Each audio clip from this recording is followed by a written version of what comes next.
TIFU by kissing the top of my baby daughter's head. A little over a week ago, I kissed the top of our 7.5 weeks old baby's head. It was a single, light kiss and she had a thick head of hair with no obvious scratches or other skin imperfections. But I had cold sores on my lips at the time. We have been really careful to avoid giving our children cold sores or otherwise pass along the herpes virus, HSV-1. We have maintained a strict, no kissing on the lips or face rule between everyone and our children, and I do not kiss my wife on the lips or other regions while I have cold sores. But just a few hours ago our 7.5 weeks old baby was diagnosed with HSV-1. She developed sores starting from where I kissed the top of her head within 24 to 48 hours of the kiss. We weren't sure what the sores were initially, so we brought her to a walk-in medical clinic for assessment. They took a swab sample for testing and provided a prescription for topical, skin-applied, antibiotics while suggesting the sores could be due to a bacterial infection. But after 48 hours the sores were continuing to grow and spread across the top of her head. So we phoned the clinic and our family doctor, but they still had no test results. They then provided a prescription for oral antibiotics. But after 24 hours the sores were continuing to grow and were now across her forehead. We still had no test results, so my wife took her to our family doctor. But our family doctor did not know the cause of the sores either and suggested we take her to the Children's Hospital Emergency. We took our baby to Children's Emergency that evening. They took a look at the sores and listened to our concerns. They also took swab, blood and urine samples to try to determine the cause of the sores, bacterial or viral, and to determine if it had spread to other organs or systems. They tried to take a sample near the spinal cord as well to check if it was in her central nervous system, but they were unable to collect what they needed due to her small size, 10 pounds, and movement during their attempts. While waiting for the results from the hospital, we were informed that the test results from the walk-in clinic showed only a culture of normal skin bacteria. But the hospital staff told this could be due to them collecting the sample from the surface and not opening up the sore to collect. She was admitted to hospital and started on 4 antiviral and antibiotic medication.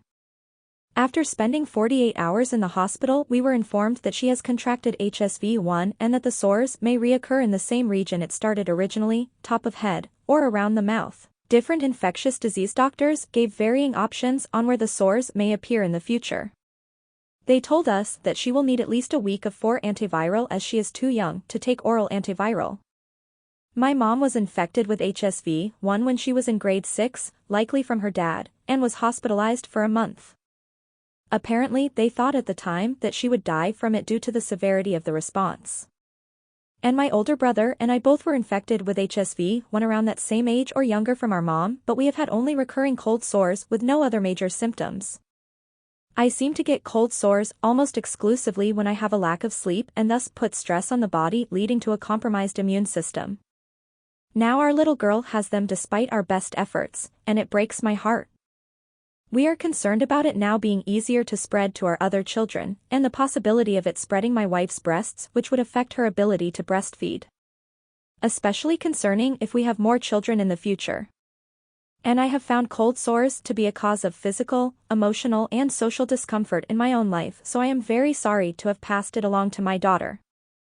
I had no idea that HSV-1 could be spread through contact with skin. Growing up I only heard of it being through mucous membranes, lip-to-lip kissing, sharing cups and utensils, etc. And a few years ago I read that it could spread to breasts or genitals despite not being HSV-2, genital herpes. Looking it up online now, I am seeing that they suggest not kissing babies under 28 days to avoid causing neonatal herpes. But what I was reading did not make it clear that kissing any part of the baby could spread the virus. The doctor stated it is possible to spread through kissing the top of her head, but prior to diagnosis said he would be surprised if it was HSV-1 because she was not under 28 days, she was 6.5 weeks at time of kiss. She was full-term, healthy weight with no complications during pregnancy or postpartum. According to the info I found online, herpes on an infant or child can have life-changing consequences aside from the sores, such as blindness and brain damage, and can often be fatal. Apparently, the majority of the general population likely has herpes, but a lot of people are asymptomatic, i.e. have never had any cold sores. And herpes can be spread within the body or to others whether or not there are sores present at the time, although it makes it more likely to spread to others if there are sores.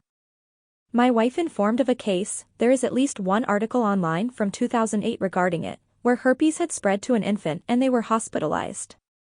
But a week after the infant's sores were no longer present, the baby died due to the virus spreading within the body. So I am sitting here in the hospital full of regret over that single kiss, and hoping that she is able to make a full recovery.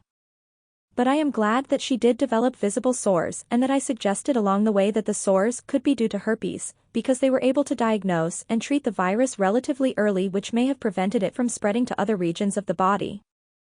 I am also glad that our baby was healthy on seemingly all account prior to this incident, because it would likely affect her worse had there been other compromising factors.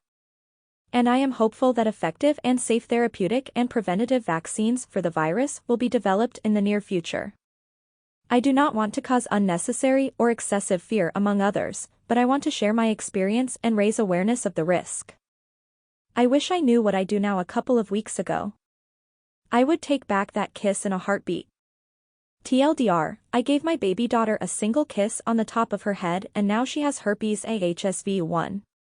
If you liked this video, make sure you hit the like button and comment down below your thoughts. Also don't forget to subscribe and hit the notification bell for more videos like this.